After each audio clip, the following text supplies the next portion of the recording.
आरिफ भाई, डर तो तब भी नहीं लगा था जब याकूब मेमन को फांसी दे दी। ना डर लगा अखलाक की शहादत पर, डर तो अब लग रहा है। अब अगर अपनी खोपड़ी सटक गई ना तो इस देश का नक्शा ही बदल देंगे। शहद नशीब पर तशरीफ फरमा।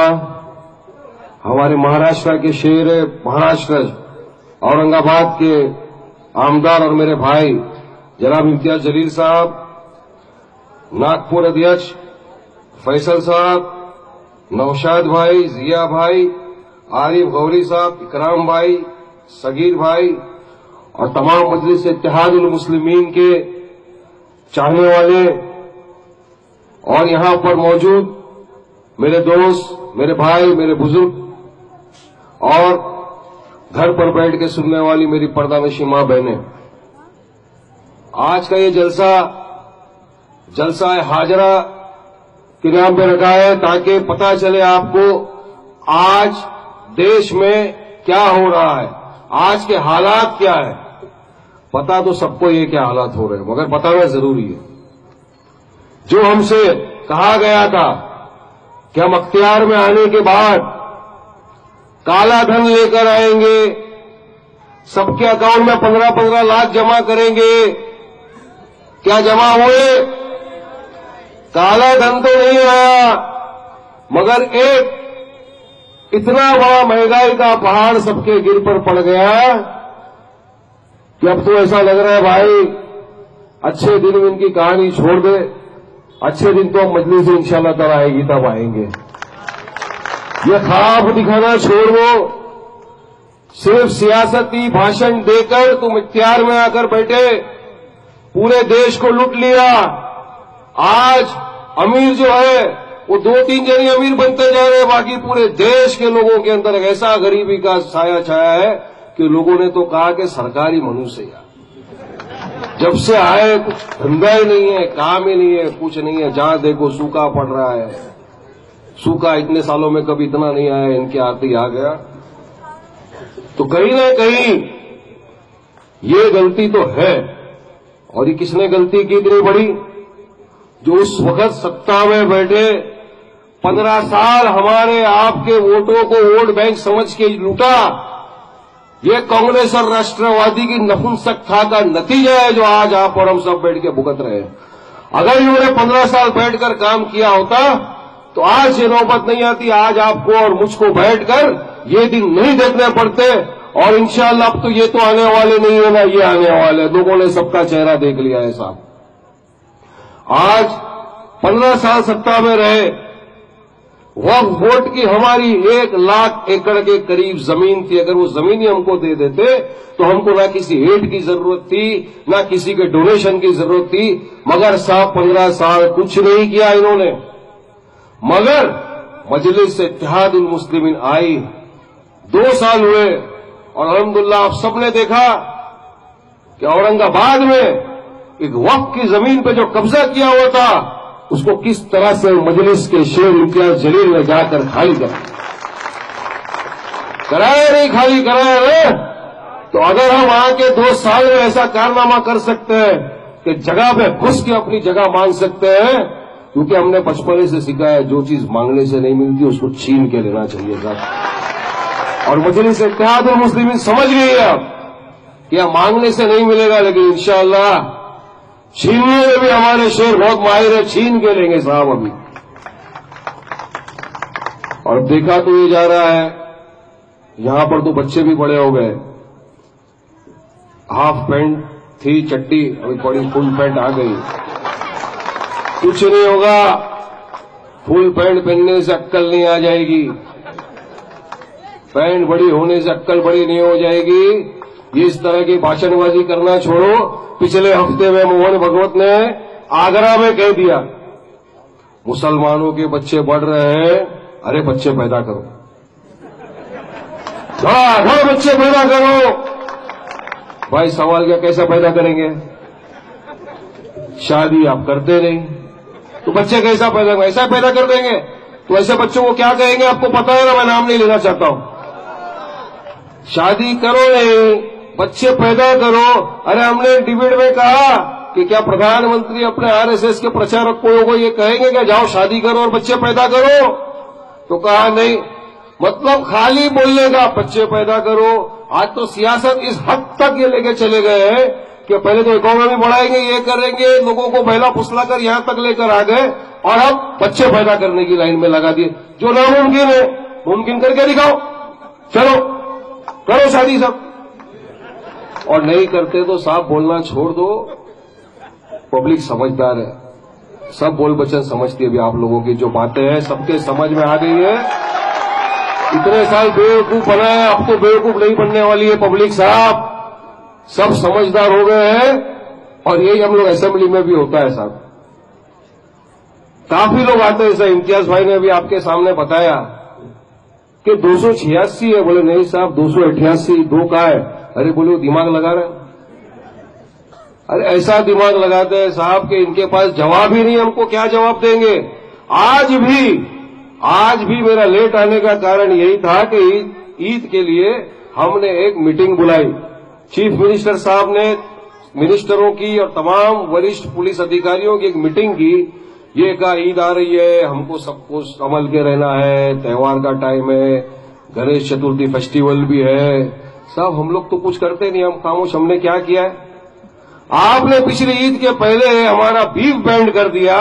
जो मेरा गरीब मुसलमान भाई एक जानवर में 7 हिस्से देता था, आज वो 7 हिस्से नहीं दे सक रहा है। साहब आपने उसके लिए क्या सोचा? आज भी ये मुद्दा उठाया, आज भी ये कहा गया कि साहब कुछ नहीं तो हमको 3 दिन की तो इजाजत दे दो। ईद, बासी, तिरवासी, हम हमारा भी त्योहार बनाया, अब आपका त्योहार बनाओ, क्या प्रॉब्लम है साहब, कर दो। नहीं, वारिस पठान मैटर कोर्ट में पेंडिंग है। अरे अब हमारी जब बात आई तो हर मैटर कोर्ट में होता है, हम कोर्ट के खिलाफ नहीं जाते। मगर क्या सरकार अगर प्रदूषण के पीरियड में 2 दिन मांस पे बंदी लगा सकती है, तो क्या हमको बकरी ईद में 3 दिन गोश्त खाने का अधिकार नहीं है क्या? अरे हमको कानून को ये दिया है कि आप खा सकते हो मगर ला नहीं सकते हो। मैंने कहा मुझे खाना है पर लाऊं कहां से? अरे अलाउड तो करो, ट्रांसपोर्ट तो अलाउड करो। नहीं करेंगे, कोर्ट में पेंडिंग है। इस तरह के जवाब है साहब। ये है ये बैठी हुई सरकार सत्ता में, और इनको समर्थन कौन कर रहे हैं? ये कांग्रेस और ये राष्ट्रवादी जो आज तक सेक्युलरिज्म का नकाब ओढ़े हमारे आपके बीच में आकर हमको पहला फुसलाकर वोट दो, हम ये करेंगे, वोट दो, हम डेवलपमेंट करेंगे, वोट दो। अरे हम तो मुसलमानों के सरमाए, हम आपके लिए काम करेंगे। क्या काम किया बताएं आपको? मेरे साथ असेंबली में मुझे सस्पेंड कराया। अरे हमको कानून को ये दिया है कि आप खा सकते हो मगर ला नहीं सकते हो। मैंने कहा मुझे खाना है पर लाऊं कहां से? अरे अलाउड तो करो, ट्रांसपोर्ट तो अलाउड करो। नहीं करेंगे, कोर्ट में पेंडिंग है। इस तरह के जवाब है साहब। ये है ये बैठी हुई सरकार सत्ता में, और इनको समर्थन कौन कर रहे हैं? ये कांग्रेस और ये राष्ट्रवादी जो आज तक सेक्युलरिज्म का नकाब ओढ़े हमारे आपके बीच में आकर हमको पहला फुसलाकर वोट दो, हम ये करेंगे, वोट दो, हम डेवलपमेंट करेंगे, वोट दो। अरे हम तो मुसलमानों के सरमाए, हम आपके लिए काम करेंगे। क्या काम किया बताएं आपको? मेरे साथ असेंबली में मुझे सस्पेंड कराया कांग्रेसियों ने। सबसे पहले मुझसे ये कहा गया था भाजपा के आमदारों ने कि अगर तुमको यहां बैठना है तो आपको भारत माता का ही बोलना पड़ेगा। मैं तो पूरा वर्ड नहीं बोलता हूं भाई, नहीं बोलता। नहीं बोलना पड़ेगा। अरे 2 बार प्यार से समझाया, नहीं बोलता भाई, नहीं बोलना ही पड़ेगा। फिर साहब मैं भी बढ़ेगा खाता था। चल नहीं बोलता, क्या करता है कर ले। इतना बोलना था साहब के सबसे पहले इम्तियाज में आपको पता है कौन खड़ा हुआ? यही कांग्रेस का आमदार अब्दुल सत्तार और आरिफ नसीम खान। अरे कैसा नहीं बोलेगा, बोलना पड़ेगा। लिख के दे, नहीं बोल सकता तो बोला नहीं लिख के दूंगा, ना बोलूंगा, जो जिसको करना है करो। हम लोग यहां बैठे, जिसमें ताकत है वो करके दिखा दो। लेकिन मैं पैदा हुआ था कलमे पे ला इलाहा इल्लल्लाह मोहम्मद रसूलुल्लाह बोला था, और इंशाअल्लाह मरूंगा तब भी वही कलमा पढ़ूंगा, लेकिन मैं शिर्क नहीं करूंगा। ये सब ने मिलके, ये कांग्रेस, राष्ट्रवादी, बीजेपी, शिवसेना सब ने मिलकर प्रस्ताव पास किया और मुझको 11 दिन के लिए सदन से सस्पेंड करके रख दिया। ये इनका असली चेहरा। क्या था मेरा कसूर? मैं एक मुसलमान हूं, क्या ये था मेरा कसूर? मैं कलमा पढ़ता हूं, ला इलाहा इल्लल्लाह मोहम्मद रसूलुल्लाह, क्या ये है मेरा कसूर? या मैं बाबा साहब अम्बेडकर के दिए हुए संविधान को मानता हूं जिसमें कहा गया है कि तुमको नहीं बोलना है, क्या ये है मेरा कसूर? मेरा कसूर ये था साहब कि मैं एक पक्का सच्चा मुसलमान था और बाबा साहब अम्बेडकर के संविधान को मानने वाला आमदार था। इस वजह से मुझे सस्पेंड किया था। मगर जिस तरह से सस्पेंड कर दिया गया साहब, इससे पूरे देश में आप सबने देखा कि ये कांग्रेस और राष्ट्रवादी का जो एक नकाब था चेहरे पे, सेक्युलरिज्म का, उन लोगों के सामने आ गया। फिर काफी फटकार लगाई गई इनको। मुझे फोन पे फोन आ गए, वारिस भाई आना है तो आ जाओ, हम लोग प्रस्ताव रखेंगे, तुमको अंदर ले लेंगे। और नहीं आता, मैं क्यों आऊं?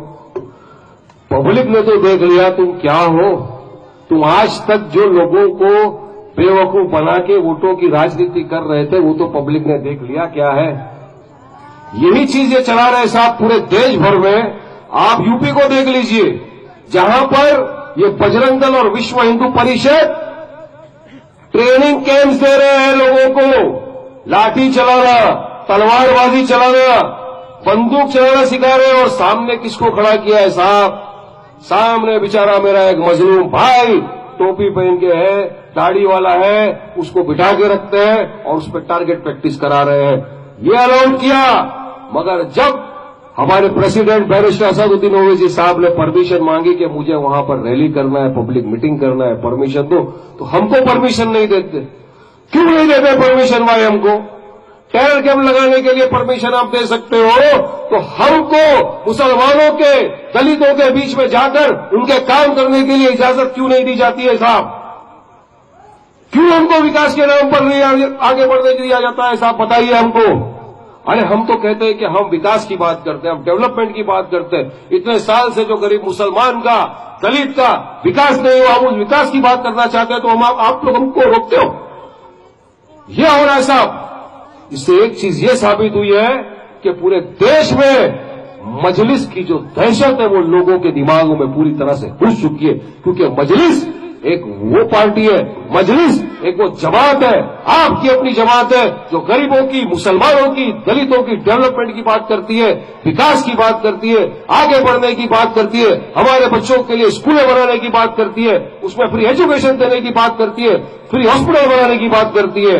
और ये लोग नहीं चाहते सबसे ये हो। ये नहीं चाहते कि इस तरह से विकास हो, तो इनकी राजनीति का क्या होगा? अगर हमने विकास करके दिखा दिया, और जो हमारा वर्क इज अवर आइडेंटिटी, हमने तो हमेशा से कहा है कि हम काम करके दिखाने में मानते हैं, हम सिर्फ बोलने में नहीं मानते, तो सिर्फ बातों में नहीं मानते, हम काम करके दिखाने में मानते हैं साहब। तो हमने क्या गलत किया साहब? मेरे भाइयों, बुजुर्गों, दोस्तों, वक्त बहुत कम है, मुझे चिट्ठी भी आ गई है, कम टाइम लो वरना और एक बार केस हो जाएगा मेरे ऊपर।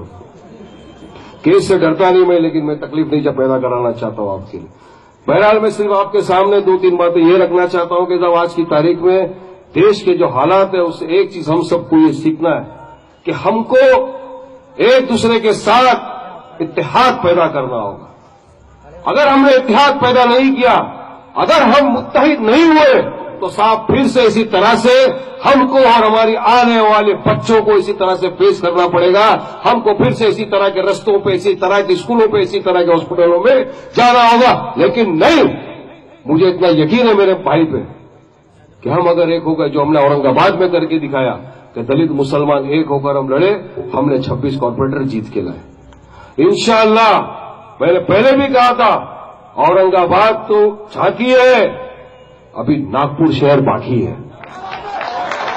और उम्मीद है हमको, उम्मीद है आपका जज्बा देखकर, आप लोगों की मोहब्बत मजलिस के तहत देखकर एक उम्मीद सी जागी है कि इंशाअल्लाह नागपुर में भी, चाहे नगर परिषद का इलेक्शन हो, चाहे कोई चुनाव हो जाए, मजलिस इत्तेहादुल मुस्लिमीन हर तरफ अपना परचम लहरा के रहेगी और हमारे आप कॉर्पोरेटर्स यहां से जीत के आएंगे।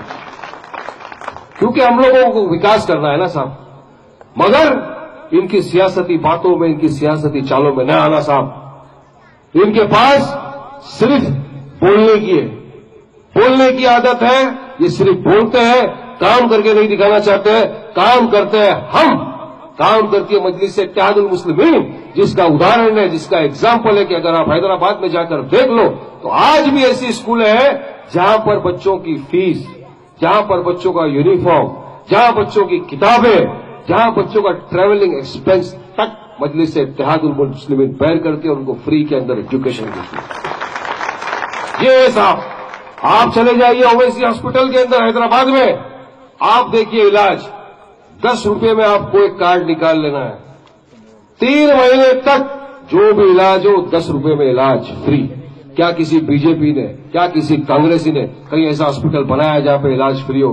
अरे यहां तो खाड़ी हॉस्पिटल की भी हालत ऐसी है कि कहीं जाओ तो पीछे जो रुपया देना पड़ता है, पकड़ जल्दी आगे नंबर लगा, ये पोजीशन है। मगर हमारा काम अगर आपको देखना है हैदराबाद में देखिए, और हम लोग इंशाल्लाह यही चाहते हैं कि इसी तरह का काम न सिर्फ महाराष्ट्र में बल्कि पूरे देश भर में इस तरह की स्कूलें हो, इस तरह के हॉस्पिटल हो, ताकि हमको, हमारे गरीब भाइयों को, हमारे दलित भाइयों को इस तरह का फैसिलिटी मिले।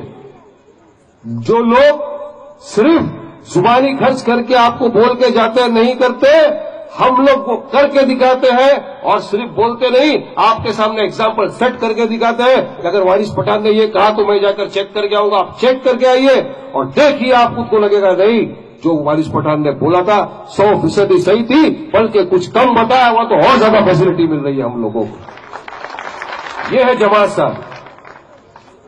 मैं यही चाहूंगा साहब आप लोगों से, आज तो वक्त कम है लेकिन हम यहां फिर आएंगे, बार बार आएंगे आपके सामने, आपको बताते चलेंगे कि आपका इत्तेहाद होना, मुत्तहिद होना हमारी कौम के लिए, हमारे आने वाले बच्चों के फ्यूचर के लिए कितना जरूरी है साहब।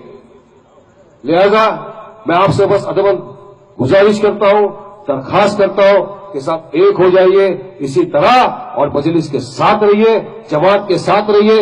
ये आपकी जमात है, आपकी अपनी जमात है साहब। हमारे यहाँ बैरिस्टर असदुद्दीन ओवैसी साहब और अकबरुद्दीन ओवैसी साहब की कायदत में जो लोग काम कर रहे साहब, आप उनको पूछिए आज किस तरह से वो। हर इंसान तो आता है, सिर्फ मिलता है तो उसको लगता है कि नहीं मुझे काम करना है साहब, और काम नहीं करना, नहीं करके दिखाना है। औरंगाबाद में 1 साल में हमारे 26 कॉर्पोरेटर आए, 2 साल में हमारा एक एमएलए आया, आज पूरा नक्शा हमने बदल दिया है। चाहे असेंबली हो जाए, चाहे कॉर्पोरेशन हो जाए, जितने सवालात महाराष्ट्र के लिए आपके हम चुनाव में गुलामों ने जो किया असेंबली में जाकर, शायद ही आपके चुनाव में पिछले आमदारों ने कभी नहीं किया। मैं आपको लिख के दे सकता हूं और गारंटी के साथ बोल सकता हूं मैं, क्योंकि हमने कहा था कि हम अगर जीत कर आएंगे, अगर आपका समर्थन रहा, हम आए तो इंशाअल्लाह हम आपकी आवाज बनकर असेंबली में जाएंगे, और आपकी जो तकलीफ है वो सरकार के सामने रखेंगे। एक बार रखेंगे, नहीं सुनेगी, 2 बार रखेंगे, नहीं सुनेगी, तीसरी बार वापिस रखेंगे, लेकिन अपनी बातों को मनवा कर आएंगे साहब। ये है मजलिस इत्तेहादुल मुस्लिमीन के आमदारों का और उनके कॉर्पोरेटरों का, उनके वर्करों का जज्बा साहब। बस साहब इतना ही कहूंगा, वापिस हम लोग आएंगे आपके बीच में, लेकिन एक नारा ऐसा लगा, हेडक्वार्टर थोड़ा हिले, नारे